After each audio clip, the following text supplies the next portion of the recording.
जय Hind. I hope कि आप लोग अच्छे होंगे, स्वस्थ होंगे और आप लोग जो है बेहतरीन तरीका से पढ़ रहे होंगे। हम आपको बताए थे कि क्लास 10th और 12th का यानी क्लास 10th का जो है एनसीईआरटी का A to Z क्वेश्चन हम बताएंगे, ये कहे थे। और क्लास 12th का हम बोले थे कि आपको जो है हिस्ट्री, ज्योग्राफी और साइकोलॉजी का चैप्टर बाय चैप्टर हम पढ़ाने का आपको कोशिश करेंगे। जो आपके एग्जाम में पूछा जाएगा क्वेश्चन उसको हम पढ़ाएंगे। तो हम जो अभी स्टार्ट कर रहे हैं, और बच्चों का कमेंट था कि सर कब स्टार्ट कीजिएगा, कब स्टार्ट कीजिएगा क्लास 12th का हिस्ट्री। तो हम बता दें बाबू आपको, इससे पहले जो हम बताए थे, जो इसका हिस्ट्री का बेसिक जो था, फादर ऑफ हिस्ट्री या हिस्ट्री को कितने भाग में बांटा गया, ईस्वी क्या है, ईसा पूर्व क्या था, शताब्दी क्या था, ये सब हम आपको एक वीडियो में बता करके और डाले हुए हैं, जाकर के आप देख सकते हैं, कोई दिक्कत नहीं। तो आज हम जो पढ़ेंगे, आज का जो पॉइंट है, आज का जो टॉपिक है वो है हड़प्पा सभ्यता। यानी हड़प्पा सभ्यता का उत्खनन कब हुआ था, ये हड़प्पा वर्तमान में कहाँ स्थित है, किस नदी के तट पर स्थित है, और ये कब उत्खनन किया गया था और किसने किया था, और इसका पतन कैसे हुआ। बस इतना ही आज हम इस पॉइंट में जानेंगे और इतना ही पॉइंट से आपको पूछा जाएगा। और एक और बात बता दें कि हम हर एक दिन, प्रत्येक दिन आपको एक एक पॉइंट हिस्ट्री का जो है वो क्लास 12th का हम आपको समझाने का प्रयास करेंगे। तो आप वीडियो के लास्ट तक बने रहिएगा। देखिए, सबसे पहले हम बता दें, ये जो हड़प्पा सभ्यता जो है वो सबसे पहले खोजा जाने वाला एक स्थल हड़प्पा था, ठीक ना। सबसे पहले खोजा जाने वाला एक हड़प्पा क्या था, स्थल था, स्थल जो है वो हड़प्पा था। अब बोल रहा है कि हड़प्पा सभ्यता पाकिस्तान में अभी वर्तमान में आपको स्थित है। कहाँ स्थित है?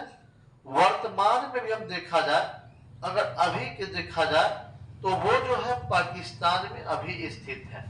बोल रहा है कि हड़प्पा पाकिस्तान के पंजाब के मांटोगोरी नामक या मांटोगोरी जिला में जो है वो स्थित है। कहाँ स्थित है? हड़प्पा जो है आपको कहाँ स्थित है? तो पाकिस्तान के पंजाब, देखिए पंजाब अलग था, पंजाब अलग है, तो आप पूछेगा ना वर्तमान में तो पाकिस्तान ही सिर्फ बोलिएगा। पाकिस्तान के पंजाब के मांटोगो मरी जिला में जो है ये स्थित था, ठीक ना। कौन? हड़प्पा सभ्यता। अगर अभी पूछा जाए पूछता ऑब्जेक्टिव में कि हड़प्पा सभ्यता जो है वर्तमान में कहाँ स्थित है, तो आप बोल सकते हैं पाकिस्तान। अगला पॉइंट देखिएगा, हड़प्पा सभ्यता का खोज 1921 ईस्वी में कब किया गया था? 1921 ईस्वी में। कब? हड़प्पा सभ्यता का जो खोज किया गया था 1921 ईस्वी में। किसने किया था? दयाराम साहनी ने। किसने किया था? दयाराम साहनी ने किया था। यानी हड़प्पा सभ्यता का जो उत्खनन किया था, खोज किया था, वो जो किए थे वो कौन थे? दयाराम साहनी। कब किए थे? 1921 में किए थे। आपको एक एक ऑब्जेक्टिव यहां से आपका कंप्लीट होगा। आपका क्वेश्चन में ऑब्जेक्टिव में पूछा जाएगा, सब्जेक्टिव में पूछा जाता है यहां से। अगला पॉइंट देखिएगा कि हड़प्पा जो है किस नदी के तट पर स्थित था। हम आपको बताए भी थे इससे पहले, हड़प्पा जो है रावी नदी के तट पर स्थित है। कौन सा नदी? रावी नदी, जो आपका पाकिस्तान में पड़ता है, ठीक ना। तो हड़प्पा जो है रावी नदी के तट पर जो है वो स्थित है। और एक और बात बताए थे कि हड़प्पा के लोगों को जो है किस धातु का ज्ञान नहीं था, पता है? तो याद रखिएगा, हड़प्पा के लोग जो थे उसको जो ज्ञान नहीं था वो था लोहा। क्या था? लोहा जो था, उस धातु का हड़प्पा के लोगों को जो है ज्ञान नहीं था। क्यों? कैसे पता चला? तो कुछ इतिहासकारों का कहना है कि जब हड़प्पा सभ्यता का उत्खनन किया गया था तो वहां से जो भी सामान निकला था, जो भी सामान निकला था या जो भी औजारे निकला था, वह सब का सब पत्थर का बना हुआ था। जैसे में मान लीजिए अगर हथौड़ी देखते हैं, कुदाल देखते हैं, खुरपी देखते हैं, अनेक प्रकार का जो सामग्री था, औजार था, सभी का सभी जो है वो पत्थर का बना हुआ था। इसीलिए उस टाइम के जो इसका जो उत्खनन किया था, तो इतिहासकारों का कहना है कि वहां के लोगों को जो है वो किसका ज्ञान नहीं था, लोहा का ज्ञान नहीं था। तो आपको एक और क्वेश्चन बन गया कि हड़प्पा सभ्यता के लोगों को किस धातु का ज्ञान नहीं था, लोहा का ज्ञान नहीं था। आइए आगे देखते हैं। बोल रहा है कि हड़प्पा सभ्यता को सिंधु घाटी सभ्यता के नाम से भी जाना जाता है। क्या बोल रहा है कि हड़प्पा सभ्यता जो था, हड़प्पा सभ्यता को सिंधु घाटी सभ्यता के नाम से भी जाना जाता है। इतिहासकारों के अनुसार हड़प्पा सभ्यता भारत के सबसे पुरानी सभ्यता है। इतिहासकार का कहना हुआ या इतिहासकारों के अनुसार अगर चलते हैं तो बोल रहा है कि हड़प्पा सभ्यता जो था, क्या था, हड़प्पा सभ्यता जो था वो क्या था, भारत के सबसे पुरानी, क्या था, भारत के सबसे पुरानी सभ्यता था। क्या था, भारत का सबसे पुरानी सभ्यता था। यह केवल भारत का ही नहीं था, यह जो है केवल भारत का ही नहीं था, बल्कि विश्व का सबसे प्राचीन सभ्यता में से एक है। यानी पूरे वर्ल्ड में देखा जाए, पूरे वर्ल्ड की बात की जाए तो ये जो हड़प्पा सभ्यता जो था, सिर्फ भारत की नहीं, पूरे विश्व की सबसे प्राचीन सभ्यता में से एक है। और इसका उत्खनन जो है 1921 में दयाराम साहनी के द्वारा किया गया था। इसका खोज बोलिए या इसका उत्खनन बोलिए, वो दयाराम साहनी के द्वारा किया गया था। अब आगे सवाल बनता है कि हड़प्पा सभ्यता का पतन कैसे हुआ। हड़प्पा सभ्यता का पतन कैसे हुआ, पतन कैसे हुआ। अब ये भी एक क्वेश्चन बन रहा है, कैसे हुआ, पूछता है क्वेश्चन में कि हड़प्पा सभ्यता का पतन कैसे हुआ, या हड़प्पा सभ्यता के पतन होने का कौन कौन से कारण है, ये भी आपसे पूछा जाएगा क्वेश्चन में। तो याद रखिएगा, आपको जो हम बता रहे हैं एक एक पॉइंट को आप नोट कीजिएगा। और हम एक और बात बता दे, एक एक पॉइंट को नोट करते रहिएगा। एक बात और बता दे कि आपका प्रत्येक दिन डेली जो है क्लास चलेगा। जैसे आज हड़प्पा सभ्यता पढ़ा दिए, तो कल जो है आपको इसी का दूसरा है टॉपिक है इसी चैप्टर का, वो है आपका मोहनजोदड़ो। तो कल आपको हम मोहनजोदड़ो के बारे में बताएंगे। पहले इसको समझ लीजिए कि हड़प्पा सभ्यता का पतन हुआ कैसे। कुछ इतिहासकारों का कहना है ये जो हड़प्पा सभ्यता जो था वो नदी के तट पर था।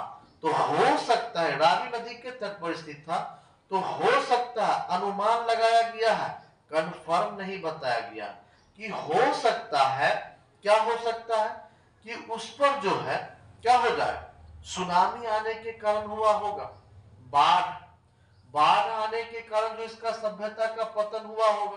क्या, यानी बाढ़ आया होगा, पूरा का पूरा जो हड़प्पा सभ्यता को तहस नहस कर दिया होगा या खराब कर दिया। प्राकृतिक आपदाएं थी। एक और प्राकृतिक आपदा इसमें बताया गया कि हो सकता है कि भूकंप आने से इसका जो है पतन हुआ होगा। भूकंप आया होगा जिसके वजह से क्या होगा, वो हड़प्पा सभ्यता का जो है विनाश हो गया होगा। हो सकता है कि बाह्य आक्रमण किसी प्रकार करा होगा। बाह्य आक्रमण का मतलब समझते हैं कि बाह्य आक्रमण का मतलब हो गया कि पहले जो है गुंडा और डाकू डकैती ज्यादा होता था, तो हो सकता है कि हड़प्पा सभ्यता पर बाह्य आक्रमण करके, लोगों का आक्रमण करके, या डकैती हो या गुंडागर्दी के रूप में हो करके वहां के लोगों को मारा पीटा गया होगा। वहां के लोगों से हर एक प्रकार का छीन छान किया होगा, सामान को छीन लिया होगा। ये भी घटना हो सकता है, ठीक ना। या सुखाड़ आने की संभावना, सुखाड़ कैसे आएगा, नहीं आ सकता, क्योंकि वहां पर आपका जो रावी नदी तो था ही। तो याद रखिएगा, हड़प्पा सभ्यता का पतन जो हुआ था प्राकृतिक आपदाएं से इतिहासकारों का कहना है कि हो सकता है कि प्राकृतिक आपदाएं से हुआ होगा, भूकंप आने से, बाढ़ आने से, या नहीं तो वहां पर जो है बाह्य आक्रमण के द्वारा इस पर जो है क्या होगा बाह्य आक्रमण के द्वारा हड़प्पा के लोगों को मारा पीटा गया होगा, या हड़प्पा में जो लोग रह रहे थे उस पर जो है अत्याचार किया गया होगा, जिसके वजह से उसका पतन हुआ होगा। तो इस प्रकार से आप देख सकते हैं 3-4 पॉइंट कि हड़प्पा सभ्यता का पतन कैसे हुआ। तो लिख सकते हैं बाह्य आक्रमण से, प्राकृतिक आपदाएं जैसे में बाढ़ हो गया, सुनामी हो गया, या सुखाड़ पड़ने से, ये सब कारण से हड़प्पा सभ्यता का पतन हुआ होगा। तो आज के लिए बस इतना ही। आई होप कि आप लोग को समझ में आ गया होगा इस चीज के बारे में, हड़प्पा सभ्यता के बारे में, कि हड़प्पा सभ्यता क्या था, हड़प्पा सभ्यता वर्तमान में कहाँ स्थित है, हड़प्पा सभ्यता का खोज किसने किया था, हड़प्पा सभ्यता जो है किस नदी के तट पर स्थित है, हड़प्पा सभ्यता का पतन कैसे हुआ। तो ये सब के बारे में आज हम आपको बताने का प्रयास किए हैं। यहाँ से 3-4 नंबर हर साल पूछा जाता है।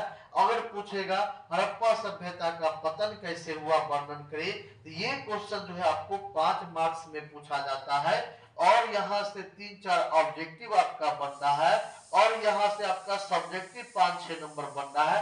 तो आई होप कि आप लोग को ये चैप्टर का पहला टॉपिक था जो आपको समझ में आ गया होगा। अगले दिन नेक्स्ट डे हम चलेंगे मोहनजोदड़ो के बारे में, तो आप इसको अच्छी प्रकार से नोट कर लीजिएगा और एक एक पॉइंट को पढ़ने का कोशिश कीजिएगा। हम रटाएंगे नहीं, आपको समझाने का प्रयास कराएंगे और आप समझ जाइएगा। बस एक बार इसको पढ़िएगा, आपको समझ में आ जाए। तो अगर आप नेक्स्ट वीडियो देखना चाहते हैं इसका, तो हमारे फेसबुक पेज को फॉलो कर लीजिए, यूट्यूब चैनल को सब्सक्राइब कर लीजिए, और कमेंट कीजिए कि कहां से आप देख रहे हैं, और ज्यादा से ज्यादा जितना हो सके उतना आप शेयर कीजिए। आज के लिए बस इतना ही, धन्यवाद।